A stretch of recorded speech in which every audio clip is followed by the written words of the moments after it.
What's up, Mets fans? Welcome back to the Mets Postgame Show with myself and CP next to me. And what a performance and what a bounce back win for our New York Mets. Exactly what we were talking about after the loss to the Rangers. What they had to do was a bounce back. The pressure and the expectation is now on them now, right? This is a game where we've seen it in April when they lost that 10-0 game to the Dodgers and they went on a downward spiral. But they came in Chicago. They hit very well in Chicago. They played at Wrigley extremely well in the Mets history, let alone the last couple of seasons. They just hit in Wrigley and against the Cubs at Wrigley Field. It's just amazing. And they win 11-1. Got a little shaky in the first inning. Quintana, we thought it was probably going to blow up here after he was given a 3-0 lead, but he settled down 6 in the third, 4 hits, 1 run, 0 earned, 1 walk, 8 strikeouts. That put away pitch was working, Chris, as you talked about. How you doing, buddy? I'm doing well, man. Wow, what a bounce back after that. I guess disheartening 5-3 loss when we were kind of expecting a sweep and they let it go at their fingertips, unfortunately. But it's about how you bounce back. You can't expect to win them all. We certainly don't expect the Mets to win them all. And if you paid attention to the pregame stream, if you didn't tune in, no worries. Go check it out. I made a lot of points that seem to be relevant in this game. One was talking about Jose Quintana and his put away pitches and how he needs to be more competitive. Early on in the game, we saw him struggle with that a little bit. He got better progressively as the game went on, ends up with 8 strikeouts. And I'm sitting here wondering what kind of version of Jose Quintana is this and where did it come from? We do not see Jose Quintana post more than 5 to 6 strikeouts in a ball game at all anymore. So to have this against a Cubs team, right, in the matinee at Wrigley, when you know the opposing pitcher is one that has a sub-2 ERA and is undefeated in day baseball games in 2024, like I pointed out in the pregame, wow. This Mets lineup, they did not care who was on the mound for the Chicago Cubs. They didn't care what his name was. They didn't care what he did against the Mets the last time around. They got after him. And my favorite thing of all with this lineup is they were aggressive early in counts, multiple first pitch swinging hits. Multiple times I saw early in the count, whether it was the second, third, fourth pitch, that they were swinging at the good pitches in the zone. And that's what good lineups do. And guess what? They put up an 11 spot because of it. Let's go Mets. This is fantastic. This was such a breeze of a ball game. It was a little lengthy in terms of the actual time, but it was a breeze for me to watch because I was never worried at all, despite Adam Ottavino pitching 40-plus pitches. Anyways, nonetheless. Yeah, absolutely. And the Mets were aggressive. They got on it early. You know what it was? Whoever put this game plan together, them and the players realized what Shota Imanaga did to them at Citi Field, where he allowed them they allowed him to get to his nasty off-speed pitches and breaking stuff, and they were swinging outside the zone. You know what they were doing? Attacking his fastball in the zone. That's the big difference in the ballgame. Go back and I checked it out because I was curious because I'm like, this is the first time Imanaga has faced a team twice since he's pitched it with Chicago for his first year in Major League Baseball. So maybe that's it. Or the Mets just had a great game plan and realized you can't be taking strikes down the middle, especially fastballs, because he will beat you with your off speed and breaking pitches. And they were aggressive on the fastball. Look at all the fastballs they hit. I think JD Martinez hit the fastball. Brandon Nimmo hit the fastball out of the ballpark. Even Alvarez hit the ball out of the ballpark, all on fastballs. And Jose Iglesias, every one of his hits came on a fastball. So they changed the game plan the second time around against Imanaga, and I love that because not only are they confident against anybody on the mound, they adjusted to the problems they had when they faced the Cubs at Citi Field, and that's what I like to see. And I don't care what anybody says. I talked about it yesterday on Mets Talk Live. I know you brought it up on the pre. This game was probably the most important game the Mets are going to play until tomorrow. Right? Why is that? Because this was the bounce back performance you want to see after a loss, after a winning streak, because everybody forgets. Yeah, the Mets lost, but the Mets are still in this hot streak. Just because they lost one game doesn't mean they're not on a hot streak, right? They're 8-1 in their last 9. That's a hot streak. And if you go back, what are they? 13 out of the last 15, or 13 out of the last 16, I think it is, or 13 out of the last 15. I'm sorry. So they're red hot still. So you could still have a hot streak and lose a couple of games. You just can't lose them in a row. And I felt, and I think a lot of Met fans felt, all right, that Rangers last game of the Rangers series, it sucked, but you can't lose 2 in a row. You have to bounce back, especially against a team that is right there in the wild card with you. And by the way, guys, are the Cubs any good? Because we keep on talking about every time the Mets face a new team and they're a National League team right around the Mets. I heard, but a week and a half ago, the Nationals are better than us. We swept them. The Cubs, right? They're not a very good team. And look, mediocre teams have been what they've been the whole time. And you could still consider the Mets a mediocre team because they're not at 500 yet. That's okay. But it's not our fault that the rest of the National League sucks, right? You take what you get and you win the games that you're supposed to win. And when you win a game that has a team near you or in front of you, it's like you win 2 games, right? That's the way it feels because it's a head-to-head matchup. And I believe it was Steve Gelbs or Ron Darling on the broadcast. I don't know if you heard it, Chris, but he says these games are important, not just in the standings with wins, losses. It is the tiebreaker. The way these teams are playing, everybody's neck and neck, right? I mean, the Cincinnati Reds are only a game and a half back, right? These head-to-head matchups are important because you don't want to get to the end of the year if the Mets get that far and be in a wild card spot but lose because of a tiebreaker because of a game in June. You don't want that. So these tie-breaking games are important.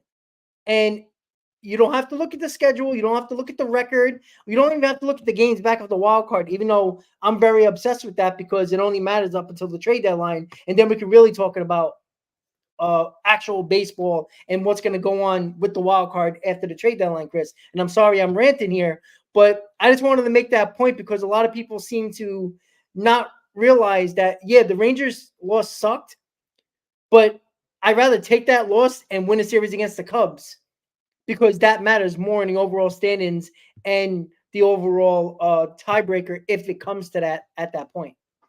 And that's very evident too, because what did the Mets do right before first pitch? They pushed up Luis Severino's start to get him into this Cubs series, and they said, to hell with it. We don't care about the headlines of Luis Severino going up against his former team, right? The Yankees series, all fun and good in terms of the actual aspect of maybe like a crosstown rivalry, but that doesn't impact the Mets in these tiebreakers in the NL wildcard race that they're currently focusing on right now. So what did they do? They sent David Peterson back, presumably to start against the Yankees. I believe that's how it shakes out, if I'm not mistaken, barring any sort of call-ups, etc., whatever. And they have Luis Severino going in Sunday Night Baseball against the Chicago Cubs. Hopefully, right, with the series already won because of a win tomorrow, right? And we'll talk about that. You'll talk about that. I'm not sure if I'm going to be able to hop up on the stream tomorrow, but definitely Sunday, prime time. They wanted to get Luis Severino right now, as it currently stands, despite what happened against or in his last time out, the best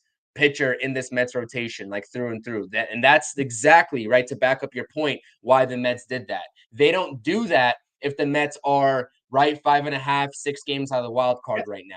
They might hold off on that. But right now, knowing that they won in a hot stretch, knowing that this team is night and day different than they were 3 weeks ago, they did that. And that's a tall tale indicator. And I said in the pregame that this team cares about these games right now against these opponents that they are directly competing against. The Cubs, the Diamondbacks, the Pirates and Nationals, who we'll see coming up here in just a second in early July as well, after June closes out. So 100% agree with you.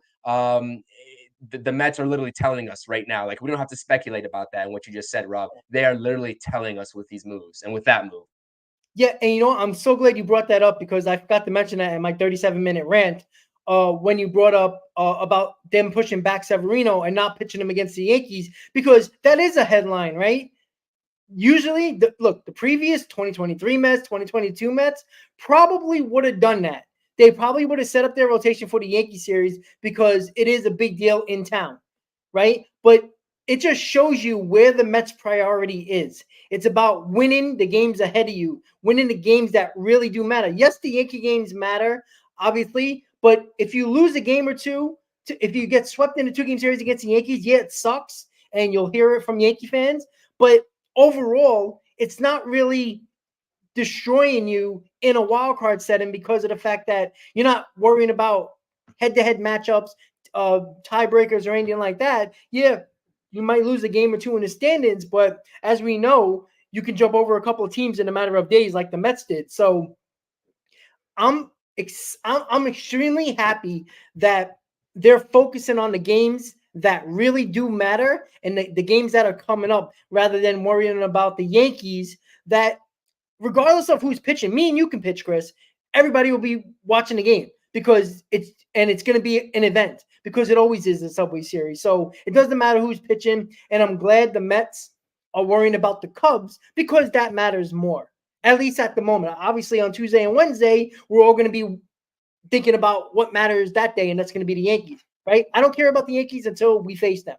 The Cubs tomorrow, right? We got Tyler McGill on the mound tomorrow, right? Look, win the series, win it tomorrow, and then you got your best pitcher on the mound in Severino, who had a tough start last time out, but really pushed through it and wanted to stay in the ball game to not only protect the bullpen, but to just go out there and show that he's here for his team, even though he didn't have it. So I'm expecting another big performance because the Mets hit well in Chicago. I don't know why they do. Maybe it's the day games. I don't know. But with Jose Quintana, and I'm trying to backtrack a little bit because I want to talk about the game because they kicked ass today. I do apologize that I'm trying to rant on other things, but it was kind of about the show yesterday that kind of threw me off a little bit. But with Jose Quintana, and this is 2 outings in a row now where he pitched very well. And last start, he really didn't have his put away pitch. He had a couple of strikeouts, but he didn't really have that put away pitch. But he had his put away pitch today, as Chris loves to talk about with Jose Quintana. That's awesome. That was great. Now, if he's starting to trend upwards, now you got a couple of pitchers here in Peterson, in Severino, and Quintana that you can go out there every 5th day and trust. Like I can't believe I'm saying that about David Peterson, but ever since he's came back, he's been a totally different pitcher. He's throwing strikes. He's not, overcomplicating it on the mound. He's, throwing a lot more strikes. He's not walking the ballpark like his problem always was. And that's something that Quintana struggled with. Had a ton of walks, couldn't get that put away pitch that Chris brought up many times over the last 2 months.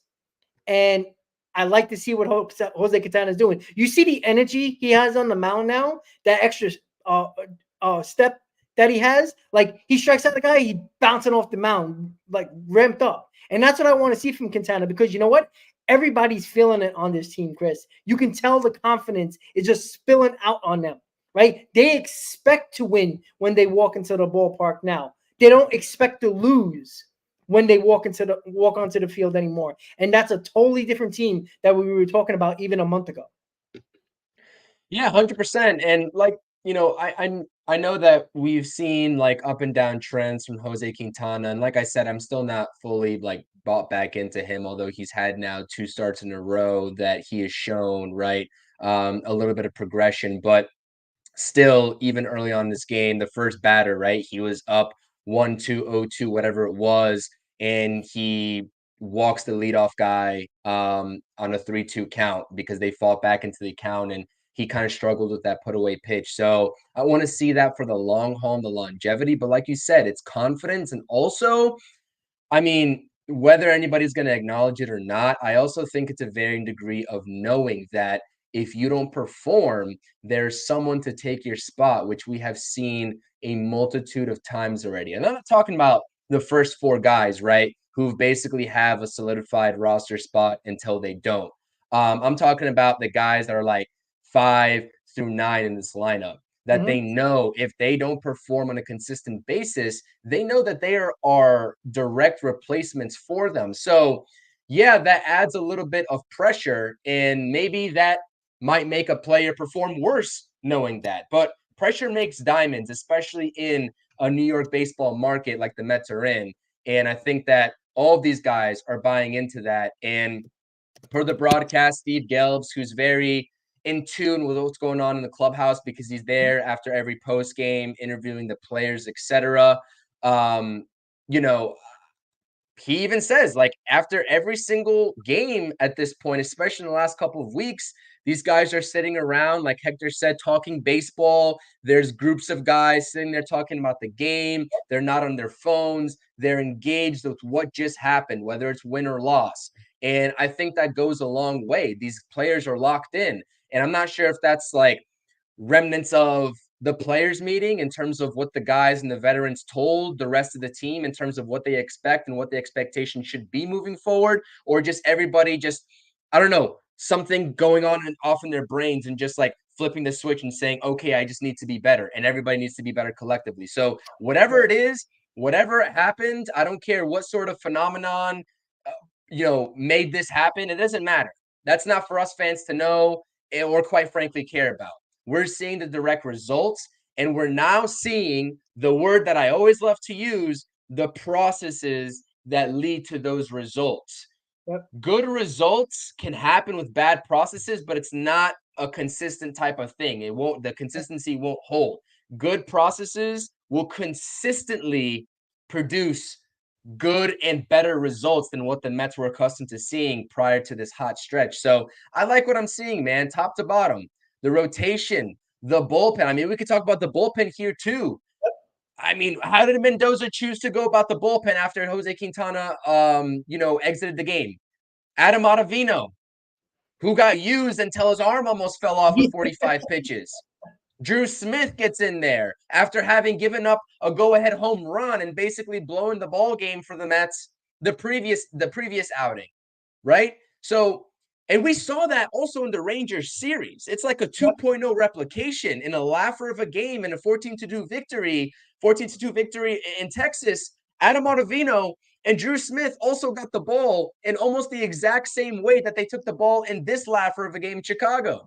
So I'm really curious to see how the bullpen shakes out in game 2 and 3, hopefully with a different result in game 3, all things consistent. So a lot of similarities between the two series here in this road trip. A lot of good things to talk about with this team. Yes, I'm still worried about Adam Ottavino. Don't trust him at all in a high leverage situation. He was struggling out there with his command. Same thing, Drew Smith. But you know what? Mets get the dub. Much needed. They bounce back. They didn't let that bad loss in game 3 in Texas after a series win affect how they go out there and play after an off day. And the most curious thing to me of this all is, what is Jeff McNeil's status? I mean, at this point, you saw in the chat, Hector and I were going at it in terms of what this means for Jeff McNeil. Quite frankly, it doesn't really matter because one guy's performing and outperforming the other guy. And I said in the pregame, just because you have Jeff McNeil in there over Jose Iglesias, you still don't really expect that run production to drop off, right? Like, no matter if Jeff McNeil's in the lineup or not, they've been scoring runs, and you'd expect that to remain consistent no matter what.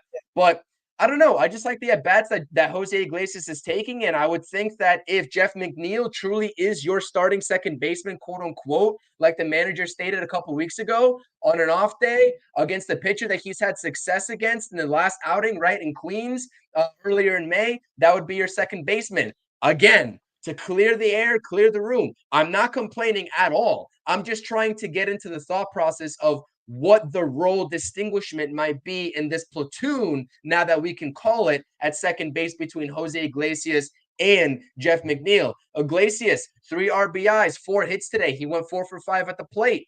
I mean, what more do you want out of your second baseman? It's crazy. The level of drop-off that we talk about with Brandon Nimmo moving down and Francisco Lindor going up to the leadoff spot doesn't drop off. And now you're talking about no drop-off between your starting second baseman at the time and now your backup that's turning into more of that hybrid starter for you. So, like I said, that just reinforces the point of it's next man up with this team. Everybody that gets onto the field is expected to produce. Nothing more, nothing less. And when you have that kind of culture where you can plug and play guys and still be confident, that's exactly what the Mets were founded off of here in this offseason.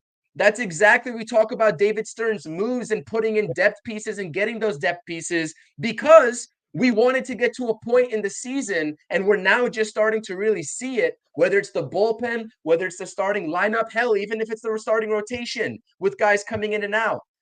Everybody who steps onto the field and is on the roster is expected to make some sort of contribution.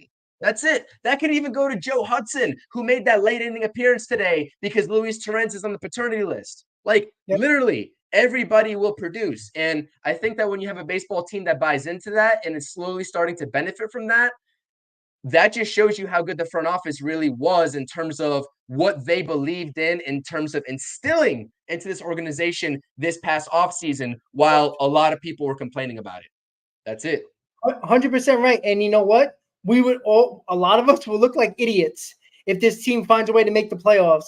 And David Stearns and Steve Cohen is laughing in the background, like, yeah, we told you. We know what we're doing. At least David Stearns knows what he's doing. We believed it. We believed it. Oh, listen. Look at our win totals and tell now. Now I know mine's a little crazy, but again, look at our win totals. We expected this team to make a wild card. We expected this team to be over 500.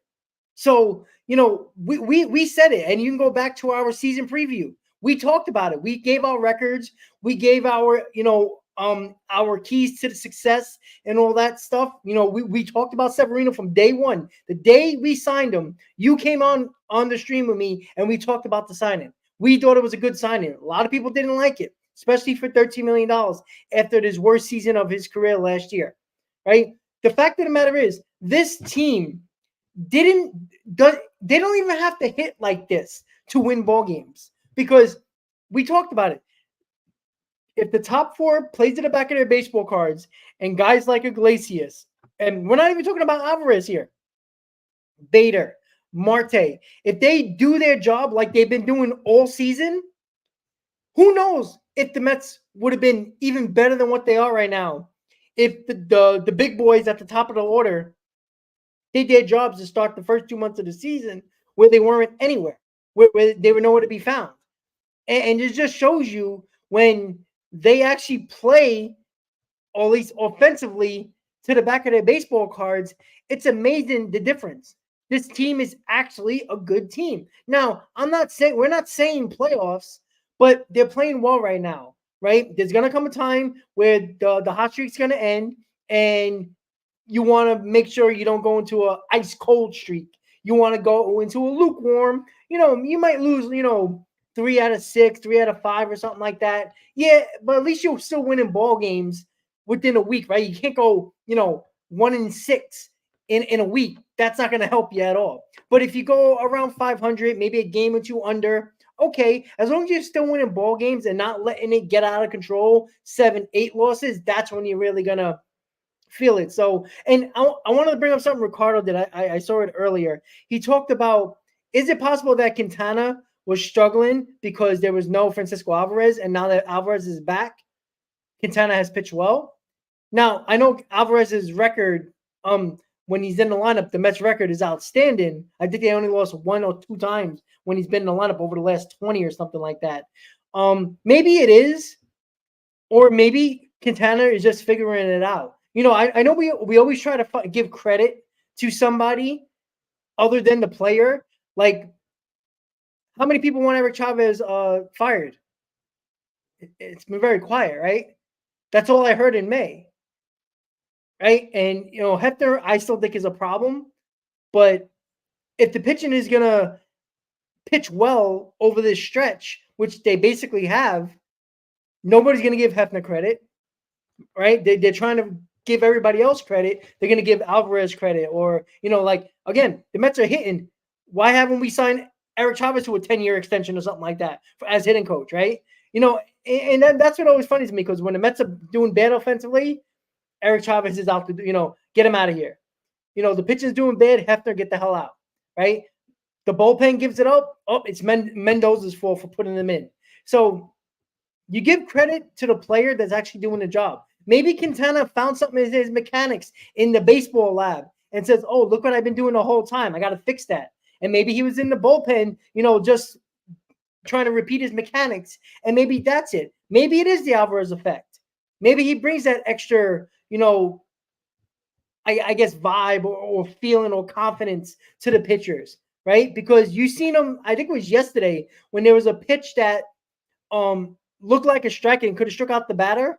Alvarez was chirping back to the umpire, and you didn't see a lot of. You seen that a little bit with Nito, and you never saw it with Narvaez. So I wonder if that having your guys back is a big deal and makes the guys, hey, I can throw to this guy, and maybe feels confident throwing anything. I don't know if that's my feeling. I don't know about you, Chris, but that was a good point by Ricardo.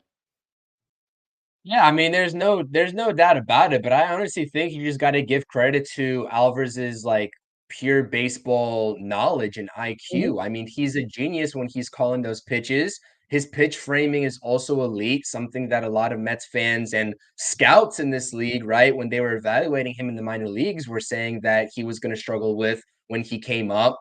And that's all been a thing of the past, right? He left that in the minor leagues and he's adjusted very quickly. And that's what great ball players do. His bat's going to come around. We saw today with the power, like 25 home runs in his rookie season. That's going to remain consistent. And like I said, in terms of the offense, right, we all know that Francisco Alvarez, I'm going to continue beating this drum. He's like invaluable when it comes to the starting rotation, which by virtue of the trade-off is going to be invaluable to the bullpen. Those go hand in hand. Your starters do better because of the catcher, then the bullpen guys automatically are going to reap the benefits of that sort of reward. But I think that the one thing that I just want to say about this lineup, something that they're doing right now that they maybe weren't doing early on in the season, whether it's Eric Chavez behind this philosophy, quote unquote, or not, or maybe it's just the hitters.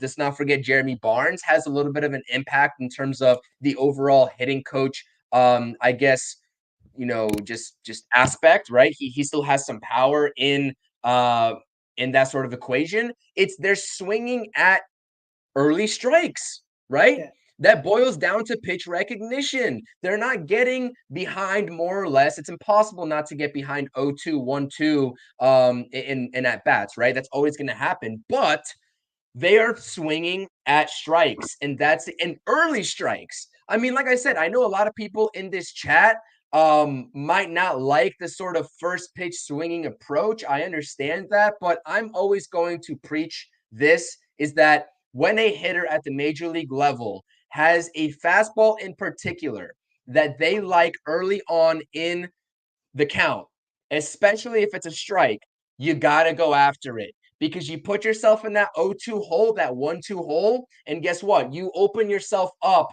to being susceptible to a lot of off-speed pitches at any point in the zone, anywhere, any pitch location, etc. And you start expanding at that point. So, like I said, it's great to work the count. I'm never going to be a proponent not to work the count for the sake of not working the count.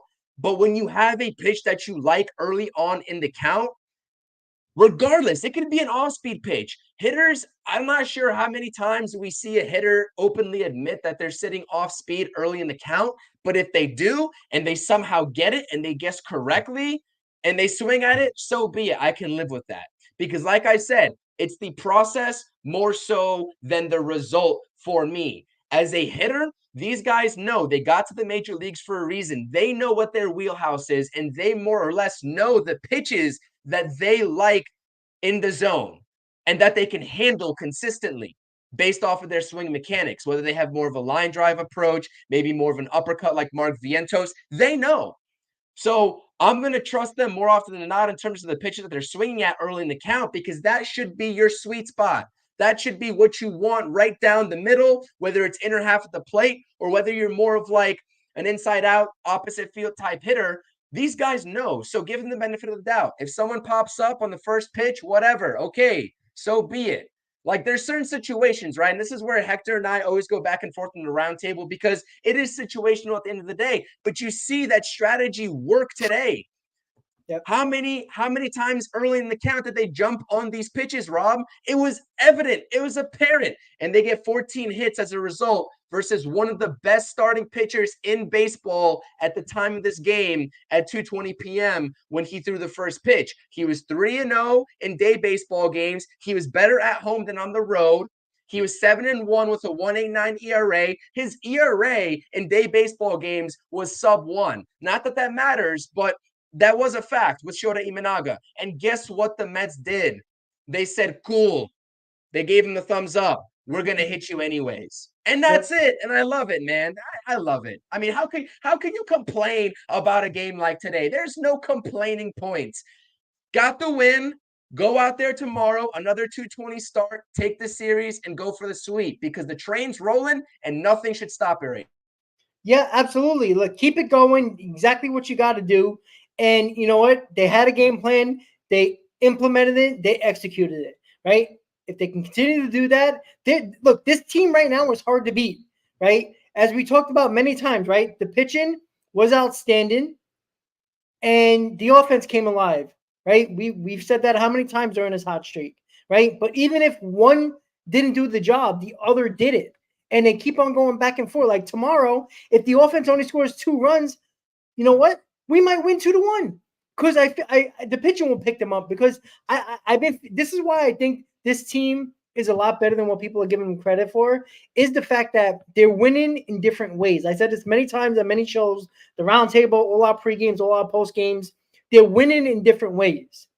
And when one's not working, one's not playing well, the offense is not showing anything, the pitching steps up and vice versa. That's the whole point of a good team. And they're showing that. And especially during this hot streak, right? At any moment, somebody's going to pick each other up. And that's a sign of a good team. And we talked about how many times this whole season, how many games they were in late in ball games. If they were just execute and make certain defensive plays, a good pitch here or there, or a good at bat here or there, the Mets might have a few more wins because of that. And because they were losing a lot of those close games, regardless of if it was a low scoring or a high scoring, they were losing those games. And now they're winning those games. And it's a huge difference because it is the confidence. It is showing that, guys, you are good players. Right? We forget that, right? Lindor is an all-star shortstop. Pete Alonso is a big power guy. He's an all-star, right? JD Martinez is just a masterclass of hitting. And Brandon Nimmo is hot right now.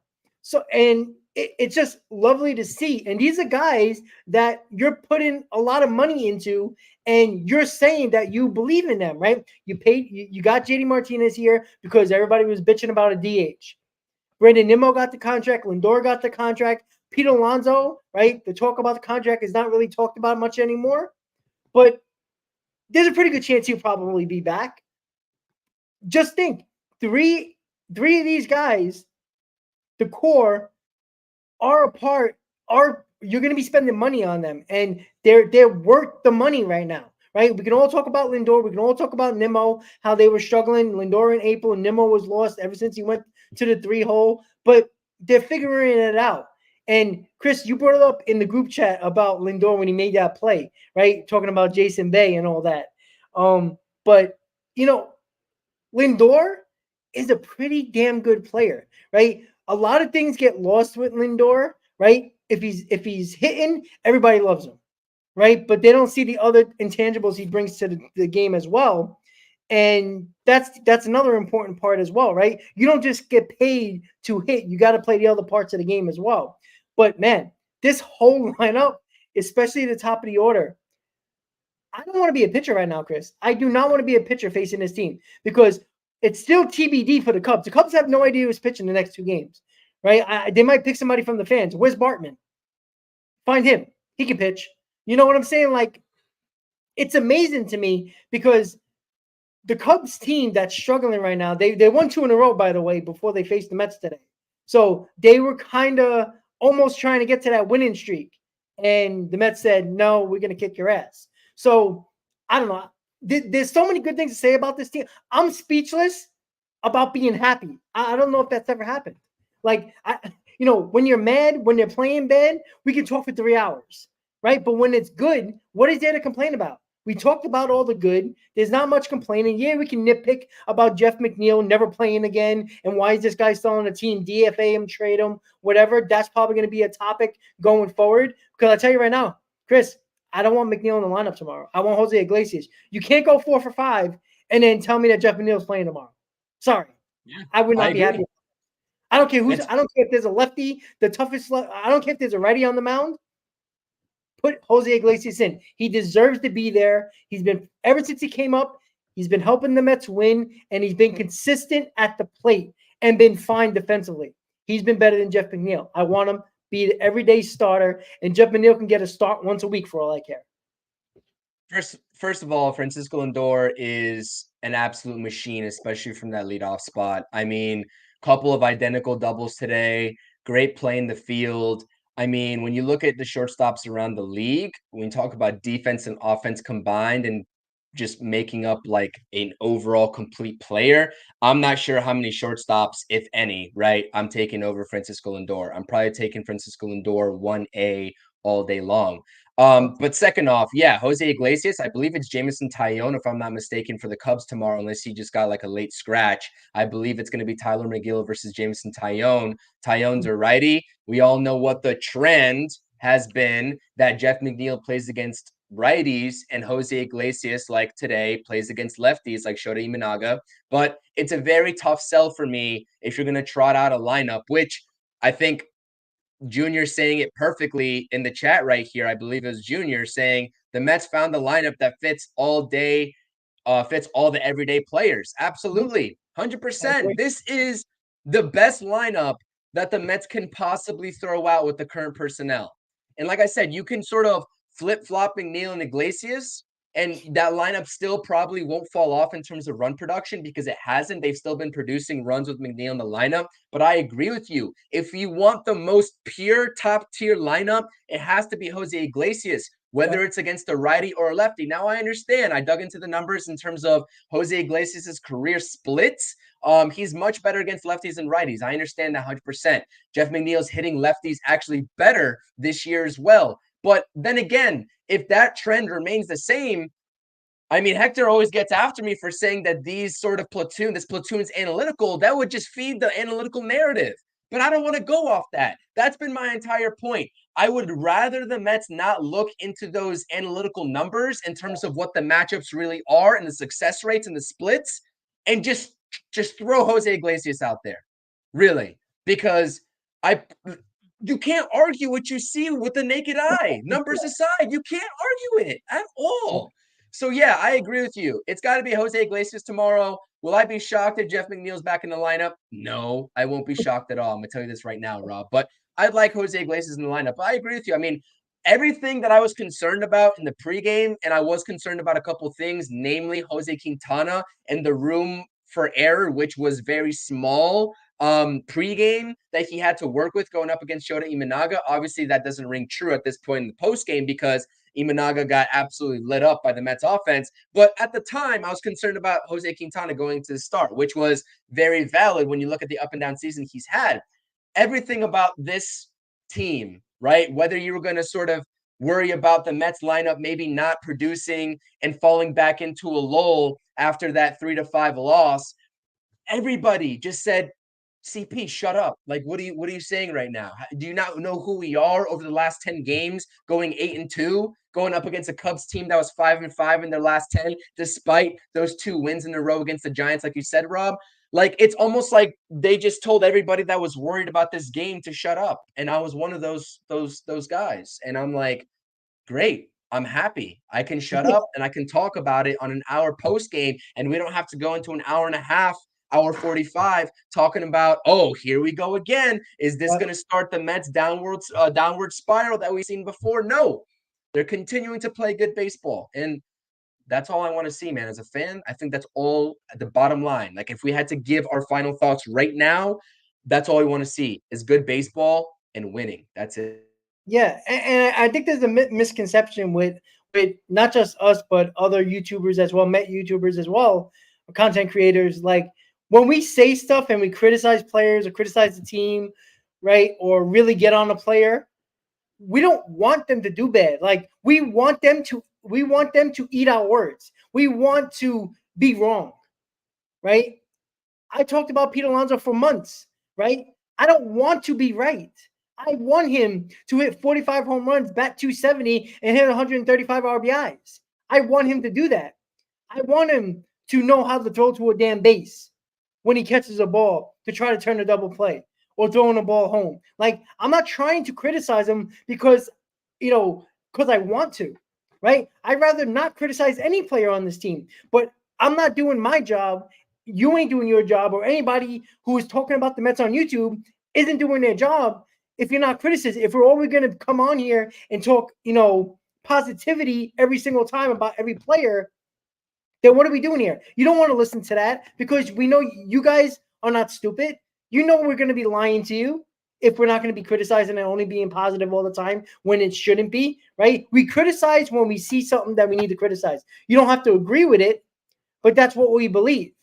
And we would rather eat every criticism from every player the rest of the season, right? If Jeff McNeil starts hitting, we all look stupid. But if he's helping us win, I don't care. I look stupid every day of the week as long as it gets us in the playoffs. That's what I think a lot of people forget, that we're not criticizing people and players just to get views or just to be a jerk. We're not doing that. We're doing that because we want to see them succeed. We don't want to see Jeff McNeil fail. It's frustrating because he was a batting champion. We don't know what's wrong with him. We have no idea. How can you be a batting champion and barely batting over 220? Like, it makes no sense.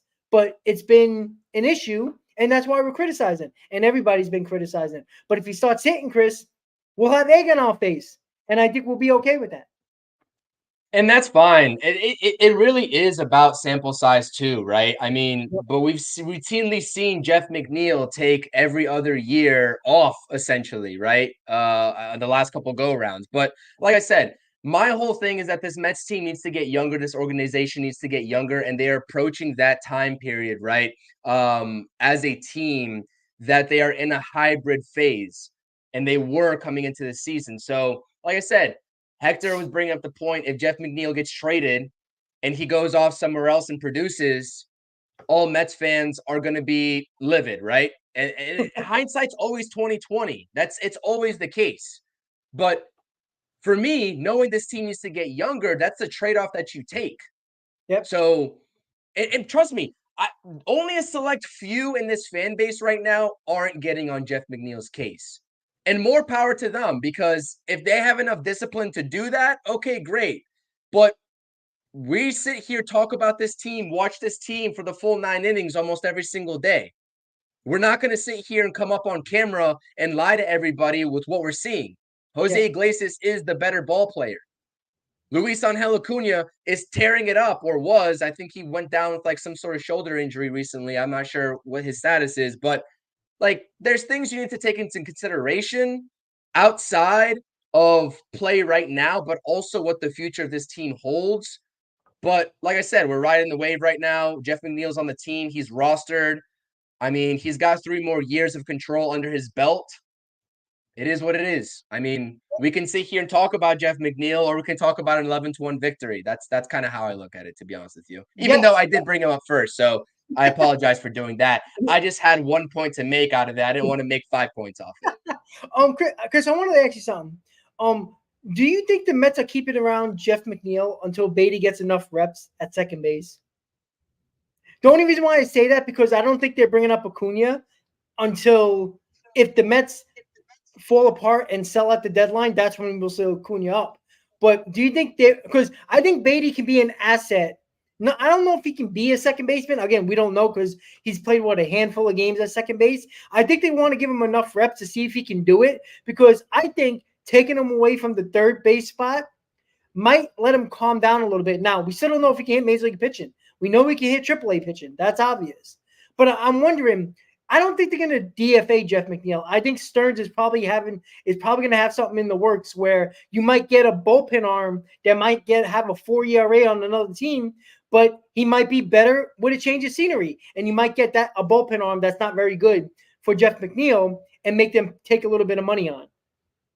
I don't, and I will not say the Mets are going to be willing to DFA Jeff McNeil, because I think that his overall value, as bad as it is right now, is a little bit more worthy than a DFA. I will say that, and I guess if that's props, if that's the props that Jeff McNeil fans need, then that's the props right there. But, you know, am I going to sit here and say what Jeff McNeil's value once was and what the Mets would hope to get from him is the same as what it is right now? Absolutely not.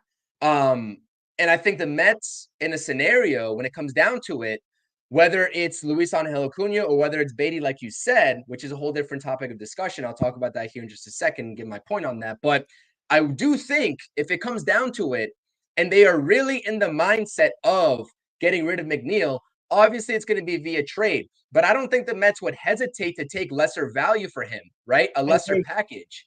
Yeah. And that's just that's probably what it has to be. So like I said, his value of his contract, what was thought of as a steal, might not be viewed as a steal anymore to some teams at making around $15.75 million. So I think if the Mets have to eat money on it, which I'm never a proponent for because you set a precedent, like I've been saying, but if that's what has to happen to keep the trend alive, to get a player off the books, so be it, whatever, clear up a roster spot. But yeah, that's my talking point there on Jeff McNeil. Like, I think that a trade obviously is the way to go. You're not going to DFA a guy, especially like Jeff McNeil. But if they have it in their mind to trade him, they probably will take lesser value for him and let bygones be bygones. Second point is, as much as I am excited to see Brett Beatty at second base getting those reps, I can't see the Mets putting him up in that type of role in Queens as long as they're in the thick of things for the playoffs. I simply can't see that. There's a lot riding on the line, and you already got, quote unquote, I will say he got a lot better, Mark Vientos, but you saw the error he made today. Great job to recuperate. Like, you already have that working against you at third base, right? Because are we all surefire confident every single time a ground ball goes to Vientos? No, there's still a little bit of a worry in my mind. And you'd be lying if you said that there wasn't. And so to stick somebody like Brett Beatty at second base, where you mess up the flow of like a double play, right? Where we've seen Jeff McNeil get better at. And we don't know his footwork at second base because it's light years different than third base. The angle, just playing third base and second base myself in my career, like, that angle off the bat is just different within itself. Then you take into account the footwork you need around the bag to turn double plays and not get hurt, even with the rules set up at second base to protect the fielders. It would be a hard sell. If you get into a point where, let's say, Lord forbid, the Mets fall off and this was just a facade and they start dropping in the standings and they let bygones be bygones with Jeff McNeil, then you can afford to do that with Brett Beatty. But as long as they're in the thick of things with this race that they're in with the wild card, I can't see Brett Beatty making any starts at second base in Queens. I can't. Yeah, I don't think if you're actually serious about winning, put in Vientos, who we're not sure defensively, and Beatty, who's never played second base at all, and to know that he can deal with his footwork, do double plays, make sure not even, people forget about the cutoff man, being the cutoff man, making sure you get out to the right position to be the cutoff man when you get to the outfield, depending on where the ball is hit. Certain aspects, right center or right field, you got to be that cutoff man. You got to worry about that as well. There's so many aspects of learning that position when you really play third base your entire life. It's a big difference. And, I can speak to that because I played third base most of my life. And I remember our second baseman got hurt in a game and I had to play the rest of the season at second base because they needed a second baseman. It's a whole new ball game, right? Obviously third base is the hot corner. You don't have time to think that much. The ball's coming at you, so you got to make the play. At second base, there's a lot going into it. Oh, you got to make sure who's covering second base if there's a runner on first, right? You got to make sure, all right, if the ball's hit here, I got to be here. You got to remember, when a play in the infield is a ground ball, the second baseman better be covering behind first base because that's part of your job. But if the ball gets away, you better be at that ball to try to prevent the runner from advancing to second base. There's so many different elements to second base than there is third base. Even though third base is very important, second base, you're more involved. You're involved the entire game. You're wearing the earphones to listen to the pitch comm, to see what's coming. And there's so many elements that Beatty's got to learn. And I wouldn't feel confident. Maybe the Mets do. We'll find out very quickly because I don't think McNeil has that much longer to be anywhere near this team. I honestly think he's going to be gone. And I think he's a liability right now, especially with Iglesias performing the way he is. And why they moved Brett Baty to second base is an insurance policy, basically, in my opinion. So we'll see. But we always talk about selling, Chris, right? Everybody's talking about, oh, this team needs to sell. We got to sell. Regardless, we got to sell. What about buying? Because there was a report that the Mets might be interested in a pitcher that they had not too long ago, Chris Bassett. We know the Toronto Blue Jays are kind of not really in it. And the Mets obviously probably need another starter. I think that's kind of obvious. Regardless of how decent they have pitched, you still want that extra arm. You know, I know we can talk about Chris Scott and Jose Buto, right? And they can come up and be great. And I expect them to come up at some point, maybe 2026, possibly. But you know, I want to know your because I saw that report. I forgot where I saw it, but somebody actually brought that. There was a report about that obviously the Blue Jays are going to probably sell at the deadline. They're one of the few teams that are probably going to sell. Would you take a flyer on Chris Bassett? Now, I don't know if the Mets might not have to give up anything if they take on that contract. That might, because I don't see the Mets giving away prospects for Chris Bassett unless Toronto's paying a lot of the money. But if the Mets take back the contract and give probably a less prospect, would you think about that? Because that was brought up in a report, and that I believe it was a Canadian reporter, if I'm not mistaken, from TSN or something like that, or one of the sports nets in Toronto or in Canada. Would you do that if that was a possibility? I just looked at it. First of all, for those that don't know, Chris Bassett signed a 3-year, $63 million deal, $21 million AAV with the Toronto Blue Jays when he left the Mets. I think Reuter was the guy's last name that floated it out there. I'm not sure what platform it was on. It might have been Sports Illustrated because I saw the Sports Illustrated article just now about it. But nonetheless, that's a really loaded question. I would, but I would do so with hesitancy. Oh, And I don't know what the parameters of that trade would even look like. I'd have to think about it. But I'm not sure if you can remember this, but I don't even know exactly what Chris Bassett said in all of his interviews because there was a lot that he gave, especially when it was official that he was leaving the Mets. Is Chris Bassett like, does he seem like a New York type of guy? Because I'm not sure if no. he's openly admitted it or not, but he was just like, yeah, like it's a different ball game playing in New York than like what I'm comfortable to or like what I'm used to. Now, I don't want to speak directly for him because those weren't like quote unquote like exactly what he said. So I'm not going to speak out of turn, but it just seems like there's some comfortability issue with Chris Bassett actually pitching in New York, coupled to the fact that he crumbled when it mattered in 2022, like Aaron's pointing out in the chat. But he's a talented pitcher. Did he piss me off at times with 10 shakeoffs to throw a meatball down the middle for one of the pitches that he wanted? Yeah, sure. But like at the end of the day, he's a pitcher that would definitely make the Mets better. But my question is that solely depends on how the Mets front office directly views their prospects right now in terms of their timetable. And that question is almost impossible for me to answer without knowing how they view, like, obviously a Christian Scott, right, which they view pretty highly, but maybe like a Dom Hamill, Mike Vasil, who's struggled recently as well, a Brandon Sproat, who's Yep. fastly approaching big league level as well. It's a really tough situation, but I will say with him only having that 3-year deal, it makes it advantageous because it's not like you're locking into Chris Bassett for Right. a multitude of years, right? That's more manageable than, let's say, he signed a 4 or 5-year deal.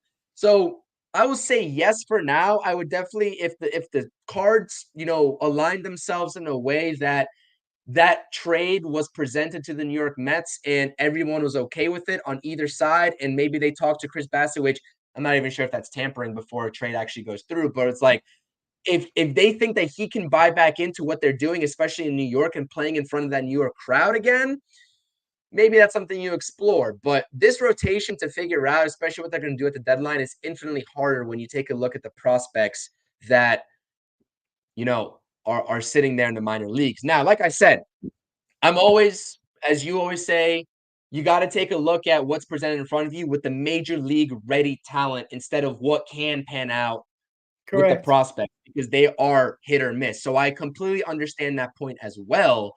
But for me, like, you have Kodai Senga might be coming back. Luis Severino, you might re-sign, and you get Chris Bassett. That's your 1, 2, 3 for next year too. I don't know. I guess I'll deflect that to you. My thing is a tentative yes. I'm a soft yes on that. I'm not like a guns blazing, let's go out and get Chris Bassett if that situation arises. I have to take more time to think about it, but for right now, I will say tentatively yes. But what do you think, Rob? Because that's a loaded ass question you just asked me. I'm tiptoeing on the line here. I'm not sure which way to go because, right, Chris Same. Bassett, and you were right. Chris Bassett, after game 2, and the Mets won, and he had his, press conference prior to game 3. He talked about it. He goes, "Yeah, it's tough playing in New York. It's not easy. I've had my battles with New York in my mind." And then he goes out there and pitches terribly in game 3, and then nobody wanted him back, which I understand. So yeah, I don't know if he's cut out for New York, but we also expected him. We also had to remember he was our ace for a lot of that 2022 because DeGrom was out in the first half and Scherzer got hurt, and Bassett was the guy for us for nearly half the year when Scherzer and DeGrom were nowhere to be found.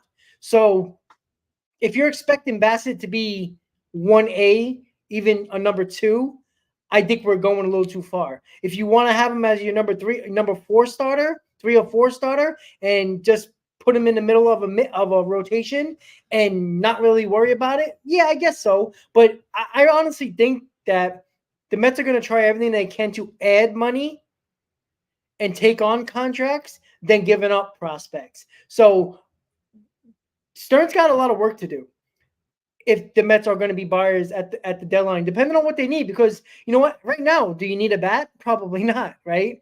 But 5 weeks from now, we might be talking about, hey, we need another bat in here, and they might have to go after a bat. But it depends on what they need, right? If the Mets starting pitching and Kodai Senga comes back and they're pitching well, that'll be after the deadline. But say if Kodai Senga is not back yet, but the starting pitcher has been pitching well, but the bullpen has been struggling.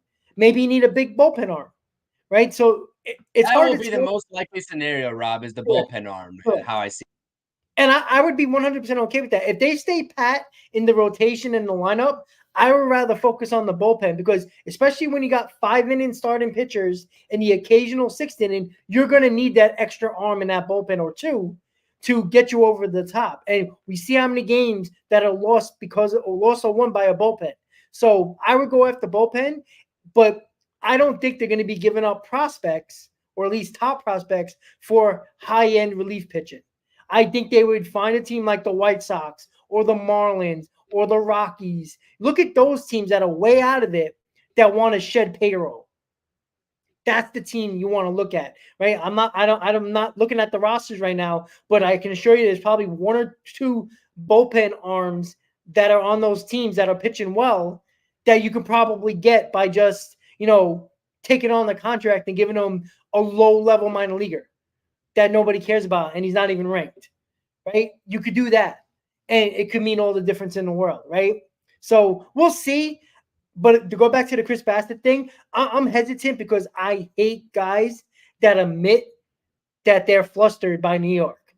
That scares me because you've seen it when things break down, he gets way too in his head, right? I watched a couple of Toronto games. Yeah, you see him pitch against the Yankees. He looks lost. He looks absolutely lost. He don't get a strike. He bitches and moans on the mound. Shakes off 47 times. Like the pitch clock stopped that a little bit, but I don't trust him enough. But if you don't have to give up anything and just take on the money, how can you say no?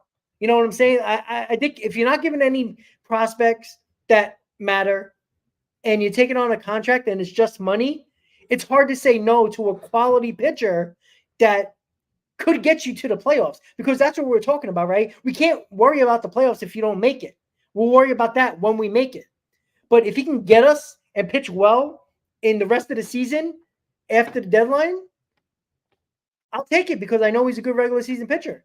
In the postseason, who the hell knows? But yeah, I would probably say, depending on the price tag, I would probably say yes. So I would probably lean yes.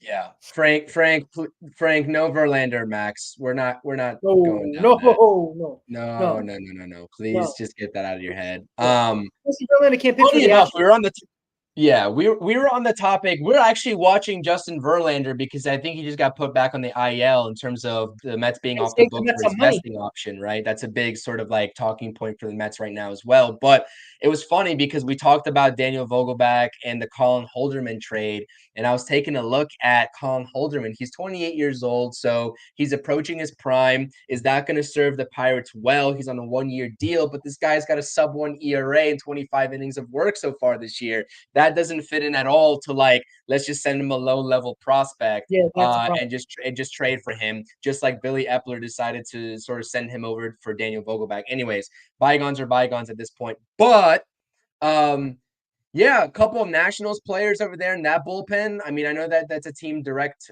in competition with the Mets. We've seen them back in like 2015 trade with the Nationals. I know it's like few and far between where the Mets trade in division, but that could be a route that they take if the Nationals sort of fall off. Hunter Harvey, I mean, Kyle Finnegan. I Yeah. know they're righties, but a lot of people want lefties. Let's not forget Danny Young, who's also in the minor league system right now, getting like waiting to get called back up and make an impact like he did when he was with the Mets for a brief stint just a few weeks ago. So I don't know. For me, I always say it like it's always hard to tell. I mean, it's over a month still left until the deadline. This Mets team is going to need something, but when But you what? look at the unique position that they're in, one is like, what are they going to need? Two, it's like there's so many other factors in this type of season that come into play in relation to like if it was in I guess against if it was like a normal season, right? This isn't a normal season for the Mets. Let's just call a spade with where they're at in terms of roster construction and where they want to be at for 2025. I know a lot of people are going to say let's not look forward to 2025. Let's try to win right now, which was what everyone's gripe was in 2022. I know that's what your standing point, what your talking point was, Rob, as well. But listen, at the end of the day, it's great to see the Mets in this sort of position. And can they be a playoff team? Absolutely.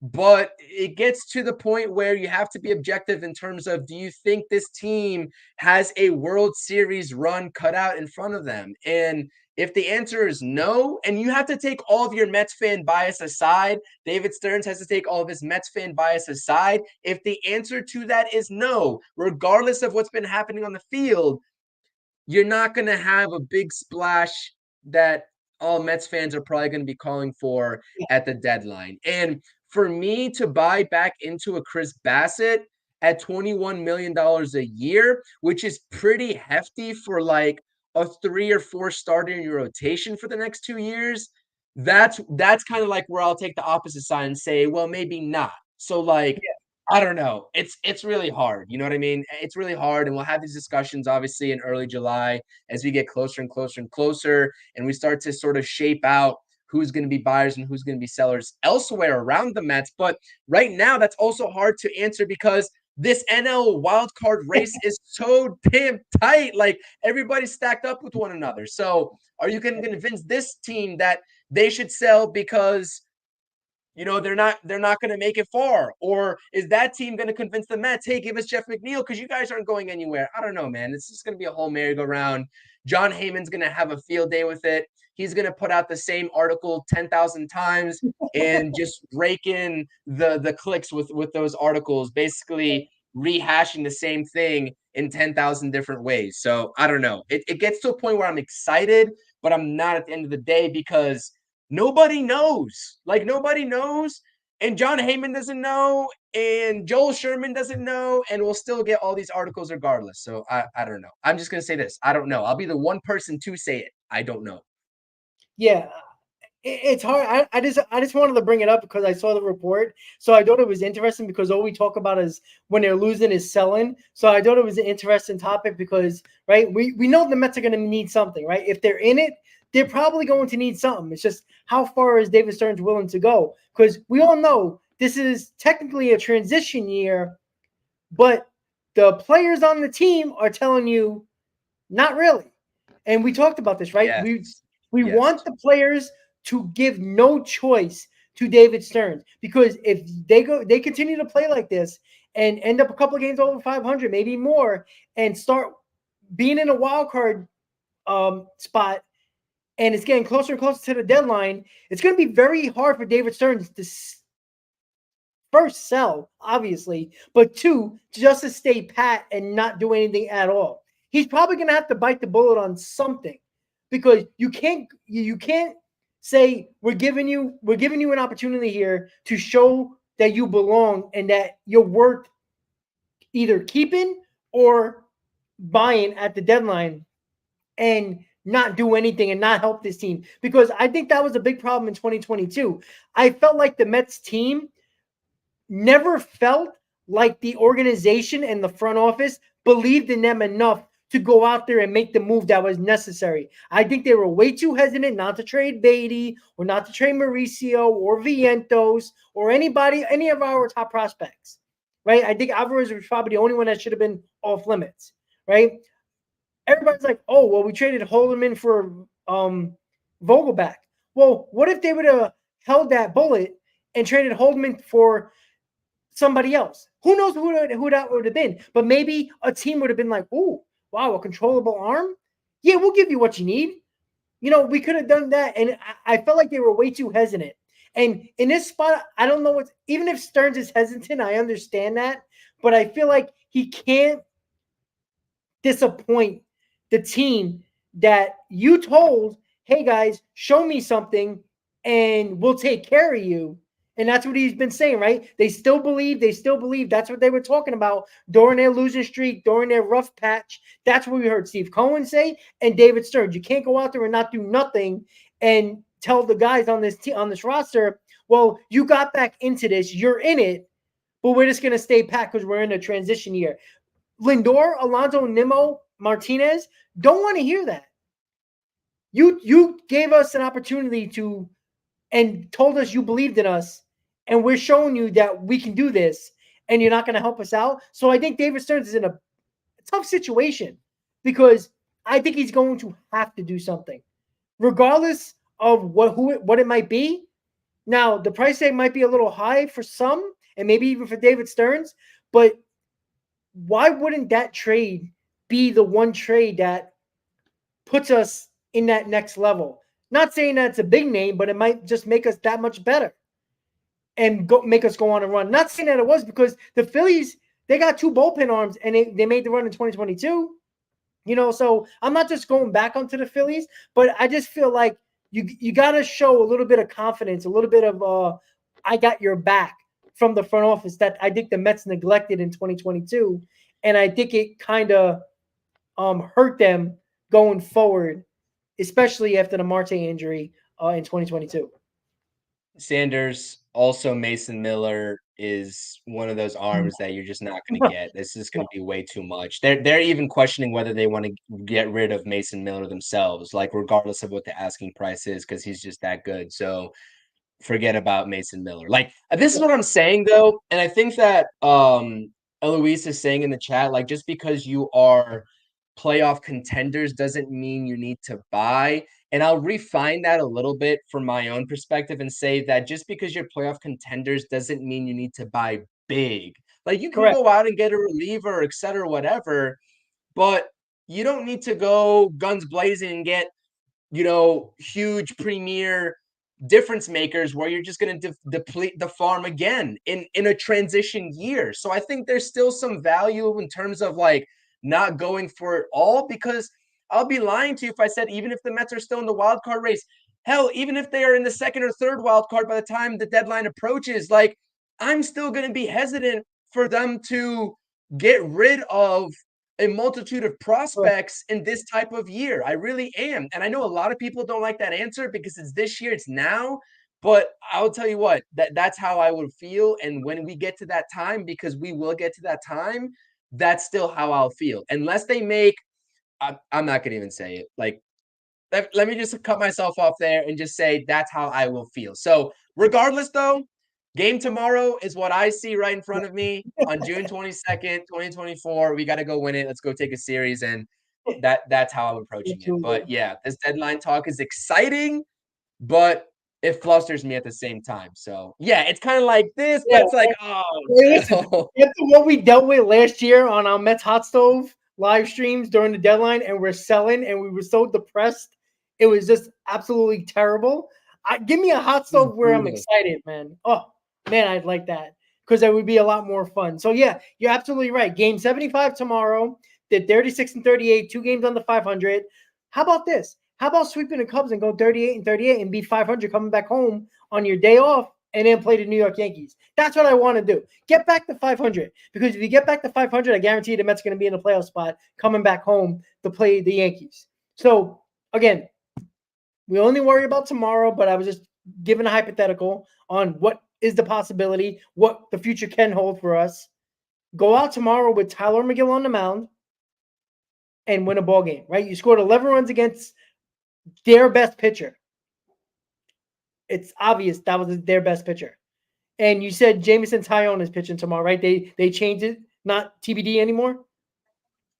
I when I looked at it during the pregame, it was Jameson Taillon and Javier Assad in game 3 for them. That's how they're shaking out. So Okay, Jameson Taillon, beat his ass.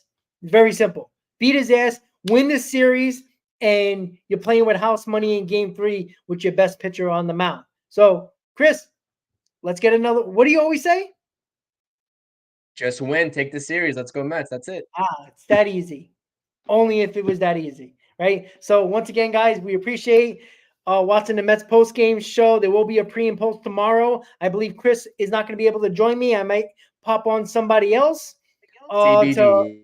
co-host. Okay, cool. But there will be 2 shows tomorrow, and the roundtable probably will be maybe Sunday after Sunday Night Baseball or Monday, depending on the scheduling for everybody, because I want everybody there, especially if the Mets have a really good finish up on the road trip. So with that said, Chris, you have a great day. Everybody in the chat, have a great rest of your day. Mets win 11-1, 2 games on the 500. Let's keep the hot streak going, and hopefully we'll talk about another win tomorrow. Everybody have a great night. Let's go Mets. We'll see you next time, guys. Let's go Mets.